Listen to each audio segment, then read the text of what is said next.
안녕하세요. 여러분의 건강과 행복을 응원하는 힘내라 스마트 행복 충전소 모리아입니다. 어제는 면역력에 관한 내용을 살펴보았습니다. 오늘은 그 내용 중 대상포진에 관한 내용으로 얘기 나누려고 합니다. 사랑하는 가족 여러분, 갑자기 몸 한쪽이 쑤시고 칼로 찌르는 듯한 통증이 느껴지다가 얼마 후 붉은 발진과 물집이 띠 모양으로 나타나는 증상. 상상만 해도 등골이 오싹해지는 질환. 바로 대상포진 신걸지입니다. 너무 아파서 죽고 싶어질 지경이었다. 바람만 스쳐도 고통스러웠다라는 이야기를 주변에서 한 번쯤은 들어보셨을 것입니다. 많은 시니어분께서 이 대상포진을 겪거나 혹시나 나에게도 찾아오지는 않을까 하는 막연한 두려움을 가지고 계실 것입니다. 그렇군요. 저 모리아도 우리 가족들의 건강을 생각하면 늘 예방이 최선이라는 생각을 합니다. 대상포진은 젊은 사람들에게도 발병하지만 특히 50대 이상 시니어분들에게는 더욱 흔하고 심한 후유증을 남길 수 있어 더욱 주의가 필요한 질환입니다. 하지만 걱정하지 마세요. 대상포진은 정확히 알고 미리 예방하며 우리 몸의 면역력을 튼튼하게 관리하는 것만으로도 충분히 이겨낼 수 있습니다. 오늘은 이 대상포진에 대한 모든 궁금증을 해소하고 건강하고 활기찬 일상을 유지할 수 있도록 대상포진의 올바른 이해, 가장 효과적인 예방접종, 그리고 평소 면역력을 강화하는 식단 관리와 생활 습관까지 저 모리아와 함께 자세히 알아보겠습니다. 통증과 두려움에서 벗어나 건강을 되찾을 수 있는 길, 지금부터 저 모리아와 함께 시작해볼까요? 1. 대상포진, 너는 누구니? 정확히 알면 두려움이 줄어듭니다. 먼저 대상포진이 정확히 어떤 질환인지 그리고 왜 그렇게 통증이 심한지 알기 쉽게 설명해 드릴게요. 원인은 어릴 적 수두 바이러스, 대상포진은 바리셀라 조스터 바이러스라는 녀석 때문에 발생합니다. 이 바이러스는 우리가 어릴 때 한 번쯤 알았던 수두를 일으키는 바이러스와 같은 바이러스입니다. 수두가 다 나은 후에도 이 바이러스는 우리 몸에서 완전히 사라지지 않고 신경절에 잠복해 있다가 면역력이 약해지는 틈을 타 다시 활성화되는 것입니다. 증상은 칼로 찌르는 듯한 통증과 띠 모양 물집, 통증 보통 발진이 나타나기 며칠 전부터 피부에 칼로 찌르는 듯 하거나 화끈거리고 전기가 오르는 듯한 심한 통증, 가려움, 따끔거림 등의 이상 감각이 먼저 나타나는 경우가 많습니다. 몸 한쪽 주로 몸통, 허리, 가슴, 얼굴 등에 국한되어 나타나는 것이 특징입니다. 발진 이 통증 부위에 붉은 발진이 나타나고 점차 물집 수포로 변합니다. 이 물집들이 마치 띠 모양처럼 일정한 신경절을 따라 분포하는 특징이 있습니다. 기타 발열, 두통, 오한, 근육통 등의 몸살 증상이 동반될 수도 있습니다. 왜 시니어에게 흔하고 위험한가? 면역력 저하가 원인. 나이가 들면 자연스럽게 면역력이 저하됩니다. 면역 노화, 스트레스, 과로, 다른 질환 당뇨, 암 등 치료, 면역 억제제 복용 등도 면역력 저하를 유발합니다. 잠복해 있던 수두 바이러스는 이 틈을 노려 활성화되는 것입니다. 시니어분들은 신경계의 변화로 인해 통증을 더욱 심하게 느끼고 합병증인 대상포진 후 신경통 PHN 발생 위험이 훨씬 높습니다. 가장 중요.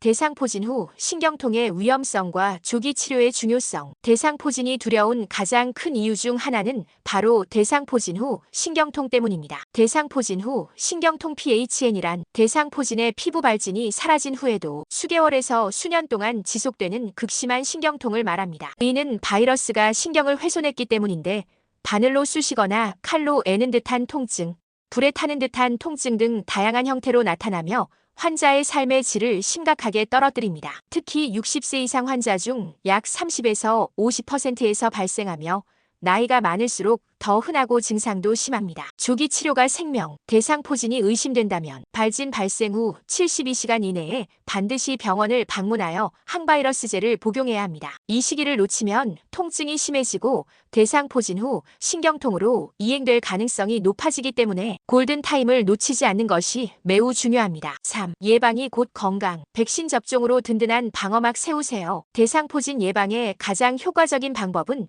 바로 백신 접종입니다. 면역력을 강화하는 것은 물론 중요하지만 백신 접종은 바이러스에 대한 우리 몸의 방어 체계를 직접적으로 강화하는 가장 확실한 방법입니다. 백신 종류 및 권장 사항. 생백신 조스타박스 1회 접종으로 예방 효과가 나타납니다. 50대부터 접종할 수 있으며 약 50% 정도의 예방 효과를 보입니다. 시간이 지남에 따라 효과가 감소할 수 있습니다. 4백신 싱그릭스 2회 접종 2에서 6개월 간격이 필요하며 예방 효과가 약 90% 이상으로 매우 높습니다. 50대 이상 성인에게 강력히 권장되며 특히 면역력이 약한 분들에게도 안전하게 접종할 수 있습니다. 누가 맞아야 하나요? 50세 이상 성인 나이가 들수록 면역력이 약해지므로 대상포진 발생 위험이 커지기 때문에 접종이 필요합니다. 이전에 대상포진을 앓았던 분 다시 발병할 위험이 있어서 접종을 통해 재발을 예방할 수 있습니다. 면역 저하 환자 항암 치료 중이거나 면역 억제제를 복용 중인 분들은 의사와 상담 후 접종 여부를 결정해야 합니다. 나는 이미 걸렸는데 재발 방지에도 효과, 대상포진을 앓았더라도 다시 걸릴 수 있기 때문에 백신 접종을 통해 재발을 막는 것이 중요합니다. 보통 대상포진 치료 후 6개월에서 1년 정도 지난 후 접종을 권장합니다. 백신 접종은 대상포진의 발생 자체를 줄이고 설령 발병하더라도 통증의 강도나 기간을 줄이며 가장 두려운 합병증인 대상포진 후 신경통 발생 위험을 크게 낮춰줍니다. 주저하지 마시고 비뇨의학과내과 전문의와 상담하여 본인에게 맞는 백신 접종을 계획하세요. 4. 면역력 강화, 호불호 없는 생활습관과 식이요법. 백신 접종만큼 중요한 것이 바로 우리 몸의 면역력을 평소에 튼튼하게 관리하는 것입니다. 일상생활 속에서 면역력을 높이는 가장 기본적인 지혜들을 알려드릴게요. 균형 잡힌 면역력 강화 식단, 먹는 것이 곧 방어막이다. 통곡물, 채소, 과일 위주로 식사 항산화 비타민C, 이과 무기질이 풍부하여 면역세포를 활성화하고 염증을 줄여줍니다. 특히 녹황색 채소, 베리류, 감귤류를 충분히 섭취하세요. 단백질 충분히 섭취 살코기, 생선, 콩류, 달걀 등은 면역세포와 항체 생성에 필수적인 영양소입니다. 이전에 전립선 건강편에서도 단백질의 중요성을 말씀드렸었죠. 오메가3 지방산 등 푸른 생선 고등어, 연어, 아마씨유, 들기름 등은 면역 조절 및 항염증 효과가 뛰어납니다. 아연, 셀레늄 면역 기능에 중요한 미네랄입니다. 굴, 콩류, 견과류, 버섯 등에 풍부합니다. 프로바이오틱스 장 건강은 면역력의 핵심, 요거트, 김치, 된장 등 발효식품을 꾸준히 섭취하여 장내 유익균을 늘려주세요. 이전에 면역력 올리는 생활의 지혜에서도 강조했던 부분입니다. 충분한 수분 섭취물은 면역세포의 이동을 돕고 체내 독소 배출에 필수적입니다. 하루 1.5리터의 물을 꾸준히 마십니다. 무엇을 피하고 조절해야 할까? 방심은 금물, 과도한 설탕 및 가공식품 면역 체계를 교란시키고 염증 반응을 촉진할 수 있습니다. 붉은 육류 및 포화지방 과도한 섭취는 염증 반응을 높일 수 있으므로 적절히 조절합니다. 알코올 및 흡연 면역력을 저하시키는 가장 강력한 요인입니다. 주의 리신 vs 아르기닌 균형. 일부 전문가들은 대상포진 바이러스가 아르기닌이라는 아미노산을 이용해 증식하므로 아르기닌이 풍부한 음식 초콜릿, 견과류, 씨앗, 오트밀 등 섭취를 줄이고 리신이 풍부한 음식 유제품, 생선, 닭고기, 달걀 등 섭취를 늘리는 것이 도움이 될 수 있다고 제안하기도 합니다. 하지만 이는 과학적으로 아직 명확하게 입증된 사항은 아니며 특정 음식을 무조건 피하기보다는 면역력 강화에 초점을 맞춘 균형 잡힌 식단을 유지하는 것이 더 중요합니다. 의사와 상담 없이 무분별한 식이 제한은 오히려 영양 불균형을 초래할 수 있으니 주의하세요. 꿀잠과 햇빛은 면역력의 짝꿍. 충분한 수면 하루 7 내지 8시간의 질 좋은 수면은 면역세포가 재생하고 활동하는 데 필수적입니다. 잠들기 전 전자기기 사용을 피하고 규칙적인 수면 습관을 들입니다. 이전에 면역력 올리는 생활의 지혜에서 자세히 다루었습니다. 햇볕 쬐기 햇빛을 통해 우리 몸에서 합성되는 비타민 D는 면역력 조절에 매우 중요한 역할을 합니다. 매일 15 내지 20분 정도 햇볕을 쬐는 습관을 들이세요. 스트레스 관리 및 규칙적인 운동. 스트레스 면역력 저하의 주요 원인입니다. 명상, 취미 활동, 친구와의 대화 등으로 스트레스를 적극적으로 관리해야 합니다. 이전에 다루었던 마음 챙김 명상이 큰 도움이 될 것입니다. 규칙적인 운동, 과도한 운동보다는 걷기, 조깅, 수영 등 중간 강도의 유산소 운동과 가벼운 근력 운동을 꾸준히 하는 것이 면역력을 높이는 데 효과적입니다. 우리 채널에서 강조하는 걷기 운동과 골반 앤드 코어 강화 운동을 활용하세요. 5.